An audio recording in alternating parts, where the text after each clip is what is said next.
Всем привет! В диалогах античного мыслителя Платона все же есть зерно, говорящее о реальности легендарного острова. Больше 2000 лет живет легенда об Атлантиде. Но лишь несколько десятилетий назад люди, отчаявшиеся найти следы некогда процветавшего государства, причислили сочинения Платона к утопиям. И вот сенсационный поворот. В наши дни некоторые историки и археологи признали, что в диалогах Платона все же содержится зерно реальных фактов. Представляем три новейшие гипотезы, предполагающие, где и когда погибла Атлантида. Предание египетских жрецов. В 421 году до нашей эры. Греческий философ Платон в двух своих сочинениях «Тимей» и «Критий» изложил историю и печальный конец островного государства Атлантида. Рассказ в форме диалога ведет прадед Платона, Критий. Он передает содержание беседы со своим дедом. Тот услышал рассказ об Атлантиде от современника, Солона, афинского законодателя и поэта, который, в свою очередь, узнал об Атлантиде от египетского жреца. И Платон в своих текстах не раз подчеркивает, что это не миф, а правдивое повествование об исторических событиях. Атлантида, по словам Платона, огромный остров, лежавший в океане за Геркулесовыми столпами, то есть за Гибралтаром.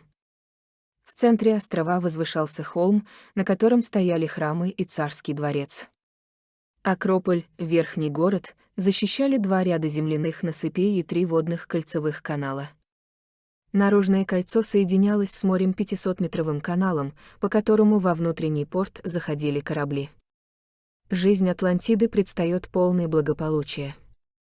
Храм главного божества островитян, Посейдона, повелителя морей, был, повествует Платон, выложен золотом, серебром и архилаком. Недавно разгаданное слово означает сплав меди с цинком.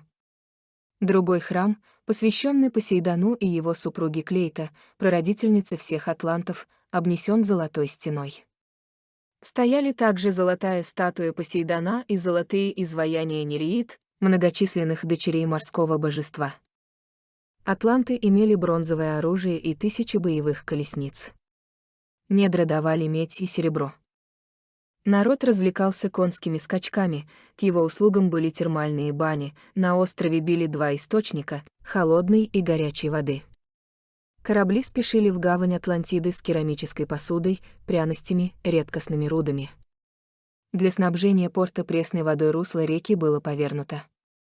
Остров принадлежал мощному союзу царей. И вот настал момент, когда он решил подчинить себе другие страны, в том числе и Грецию. Однако Афины, показав в войне доблесть и силу, победили. Но, как говорит Платон, олимпийские боги, недовольные воюющими народами, решили их наказать за жадность и насилие. Чудовищное землетрясение и наводнение в один ужасный день и одну ночь погубили афинское войско и всю Атлантиду. Воды океана поглотили остров. Через 47 лет после смерти Платона житель Афин Крантер отправился в Египет, чтобы убедиться, действительно ли там находятся истоки сведений, использованных философом. И он нашел, по его словам, в храме Нейт иероглифы с текстом об изложенных событиях. Поиски. Искать Атлантиду начали уже в самом начале новой эры, в 50 году от Рождества Христова. Почти за 2000 лет с того времени появилось множество гипотез о местонахождении Атлантиды. Многих манили упомянутые Платоном богатства.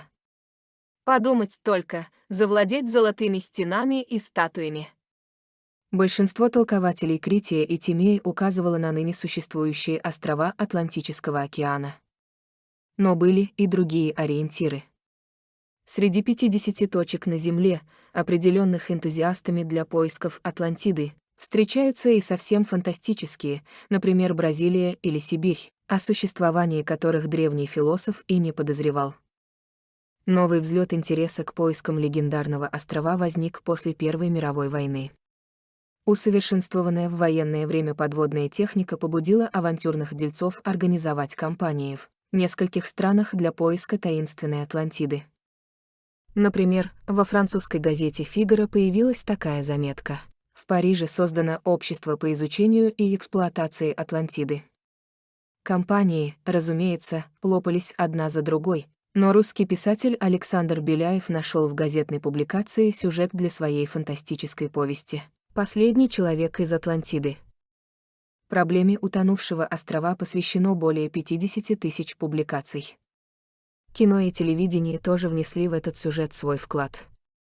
Свыше 20 экспедиций обследовали место, где, по представлениям их организаторов, когда-то благоденствовал народ Атлантиды. Но все они вернулись с пустыми руками.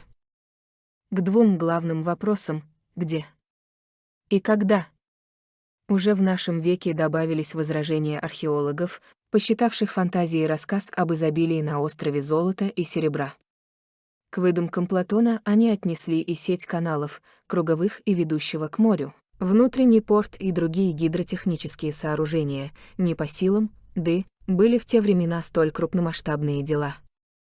Исследователи же философского и литературного наследия Платона сочли, что, повествуя о процветающей Атлантиде, древний мыслитель, идеалист тем призывал современников построить образцовое государство без диктатуры и тирании. И в этом смысле Платона называют творцом жанра утопии. Платон действительно в некоторых своих сочинениях призывал к построению идеального государства, основанного на добре и справедливости. Он 3 раза ездил из Афин в Сиракузы, последний раз, глубоким стариком, напрасно рассчитывая внушить тамошним тиранам гуманные идеи.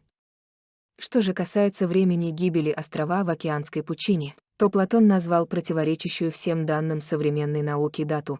По его сведениям, катастрофа произошла 11 500 лет назад до наших дней или 9 тысяч лет, считая до времени самого Платона. 12 тысяч лет назад человечество только выходило из палеолита, древнего каменного века, и трудно представить, что где-то жил народ, в своем развитии обогнавший род людской на многие тысячи лет. Первоисточником такой ошибки могли быть неправильные определения возраста египетского государства, проведенные в античные времена. Например, Геродот насчитал Египту 11 340 лет. Неужели Атлантида? Русские нашли Атлантиду. Такими сенсационными аншлагами многие газеты Западной Европы сопроводили в 1979 году фотографии морского дна.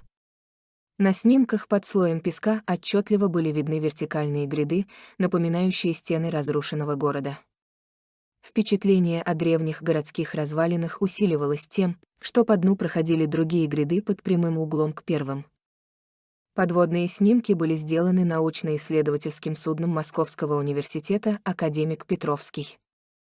Действия разворачивались там, где и указывал Платон, за Геркулесовыми столпами. Выйдя в Атлантический океан, корабль остановился над отмелью, чтобы испытать свое подводное оборудование.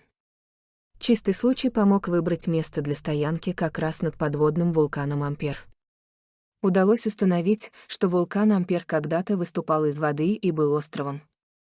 В 1982 году советское судно «Рифт» здесь же опустило в океан подводный аппарат «Аргус». Нам открылась панорама развалин города, так как стены уж очень похоже имитировали остатки комнат, улиц, площадей, сообщал в Институт океанологии Академии наук командир Аргуса Булыга. К сожалению, столь обнадеживающее впечатление акванавта следующая экспедиция «Витязя», состоявшаяся летом 1984 года, не подтвердила. С одной из стен подняли наверх 2 камня довольно правильной формы, но их анализ показал, что это не творение человеческих рук, а вулканическая порода.